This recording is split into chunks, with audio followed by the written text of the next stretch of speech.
parle de laïcité, donc évidemment, vous ne pouvez pas entendre le mot laïcité là-dedans. On n'est pas du tout dans ce cadre-là. En revanche, l'altérité, le regard des autres, l'égalité à certains moments, tout ça, ça fait partie d'un ensemble qu'évidemment, on ne peut qu'aborder là. On a le système d'esclavage qui existait à l'Antiquité aussi, quel que soit le système politique, de toute manière, on le retrouve à chaque fois. Il y a quelque chose qui est beaucoup plus profond. Comment est-ce qu'on arrive à juguler ça aujourd'hui?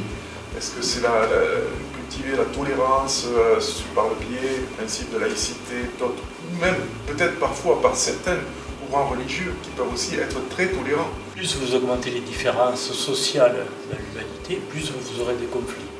Si vous arrivez à réguler entre les riches et les pauvres, vous diminuerez les conflits.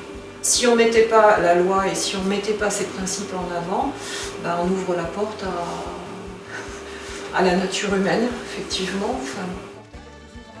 L'affaire Calas, ce sont des supports pour aborder des questions de laïcité, c'est évident. Et je trouve que de manière générale, dans l'histoire, on peut dire des choses qu'on ne peut pas trop dire dans l'actualité. Ça donne un peu d'espoir, en tout cas, de se dire qu'à un moment donné, quand on fait un pas de côté et qu'on a des personnes, des penseurs, des libres penseurs, et ils sauvent quand même à maintes fois la société. Le savoir n'a pas à s'occuper des croyances. C'est vraiment deux choses distinctes, et c'est dans le code de l'éducation d'ailleurs.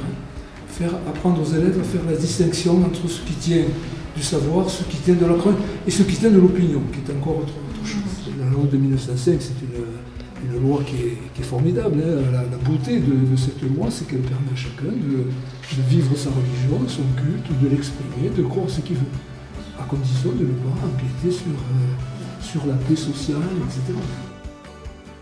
La laïcité, c'est pas je viens d'Espagne et personnellement, c'est pas un sujet qui se traite habituellement.